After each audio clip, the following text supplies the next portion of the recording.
Good morning, gardeners, and welcome to Thursday, July 6th. My name is Catherine, and I created a show called Good Morning Gardeners, even though I can't grow green things because I am referring to gardening metaphorically. We're planting the seeds for a better day. We're starting our morning by getting in the right mindset to cultivate a better life for ourselves, better communities, and a better world. If you like this video, please give it a thumbs up and subscribe if you'd like to add Good Morning Gardeners to your morning routine. I do my best to wake you up with positive and mentally stimulating ideas, but sometimes I do miss things. If you have something to add to the ideas I discussed today, please chime in the comment section below. This morning, when I checked for an international holiday, I noticed that there are very few of these days in the month of July, and there's no international holiday for today. So I think this means this is a perfect time for me to begin reading from a book or, other set of daily facts or wisdoms that can be applied to any day. So I think that will start tomorrow, so look out for that. This morning I am returning from a sort of mini vacation since I took a day and a half off to spend time with my family during the July 4th holiday. And this morning, I just really was not feeling great, and I realized that I tend to return to work feeling more burned out than I felt before I took time off. There's this common belief that when you feel burnt out, like you work and you work and you work, and work is the thing that burns you out, and then you take vacation time, and then you feel refreshed because, you got like a break, and then you're able to return to work with like this new sense of like inspiration and clarity of thought and things like that. But I realized that this very rarely happens for me, and that usually when I return to work from taking time off, it's hard to get myself back into work mode, like harder than it is on a normal weekday. I'm totally the kind of person that normally says, I need a vacation from this vacation, which is unfortunate because I always have a great time when I take a vacation. And I know that phrase is likely to cause my friends and family to assume that I'm not having a good time on the vacation, but that's really not true. I always have a good time, and I had a good time on this break too. So this morning I've just kind of been mulling over this paradox. How is it that I can enjoy myself and stress myself out at the same time? And I think that the answer lies with structure. Now, everyone is different, so please bear in mind that you might not be like me, and you might thrive with less structure than I do. But I think one of the reasons that I can work for long periods of time without getting burnt out is because I always know what I am going to work on next, and I know when I am going to stop working, whether that is when a certain condition is met, such as getting to a certain benchmark or, a stopping point with a project, or at a certain time of day. I always have a stopping place prepared.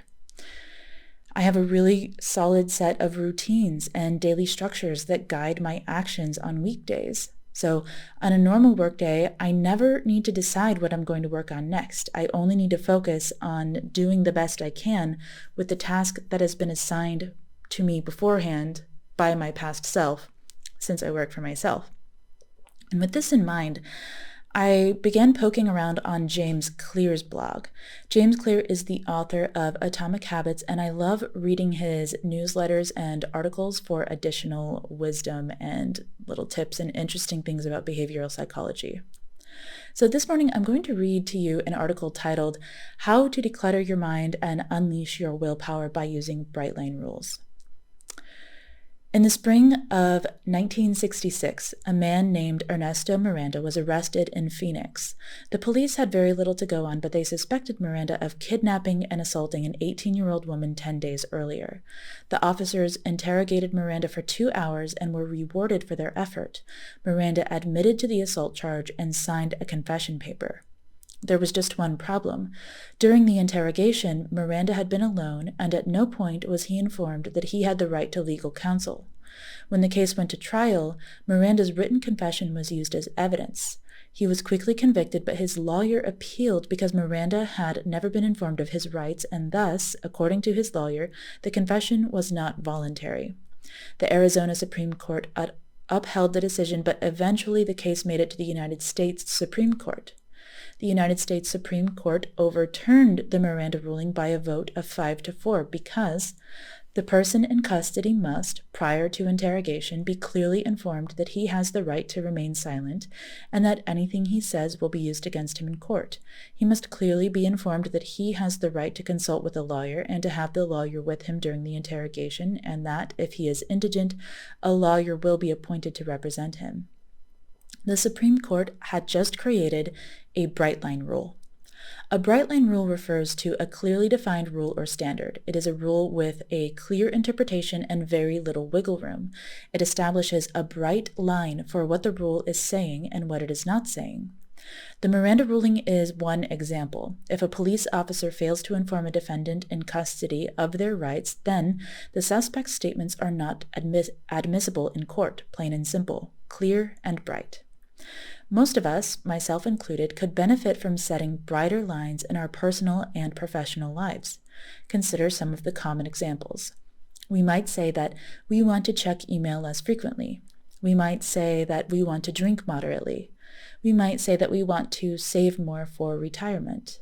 We might say that we want to eat healthier. But what do these statements really mean?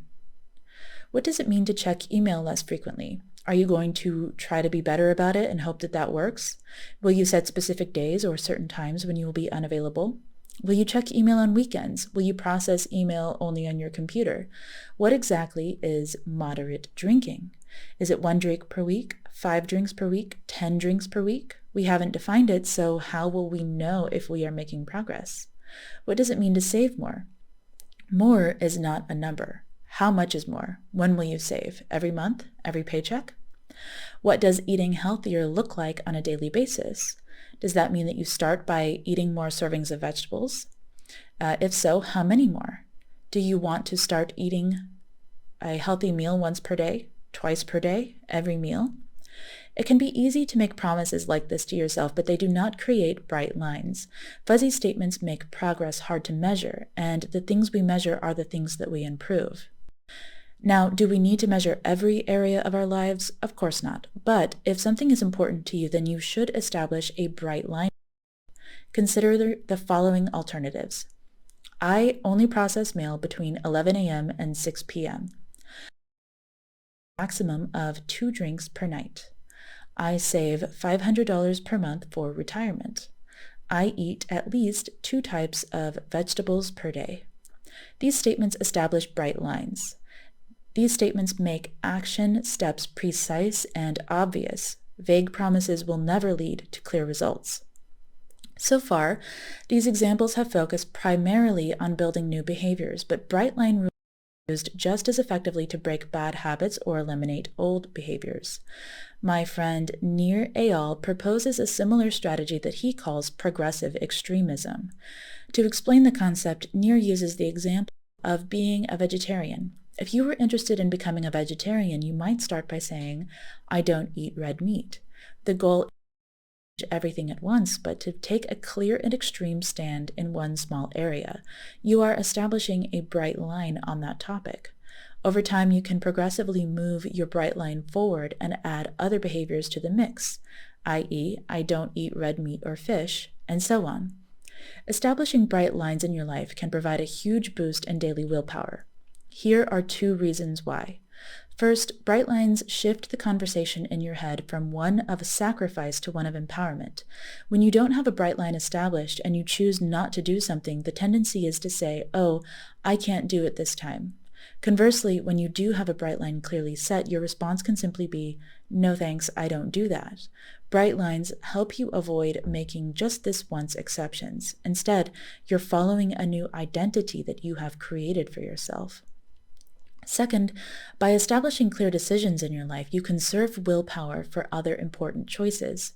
Here's the problem with trying to make daily decisions in muddy water. Without bright lines, you must decide whether a situation fits your standards every time.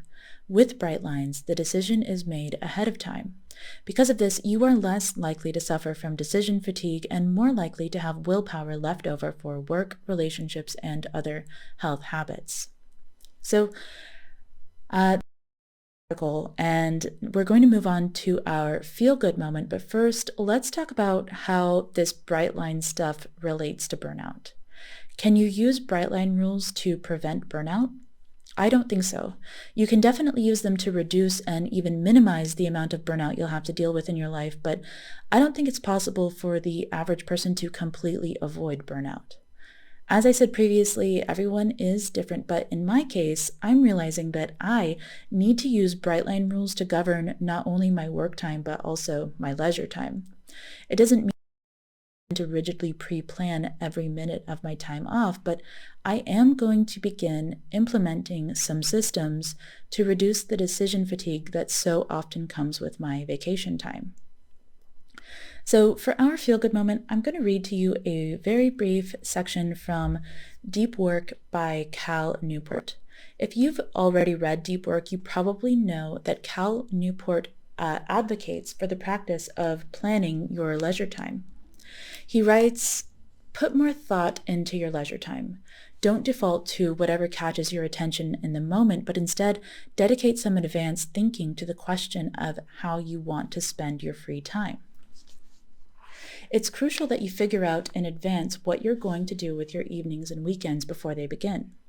Structured hobbies provide good fodder for these hours, as they generate specific actions with specific goals to fill your time.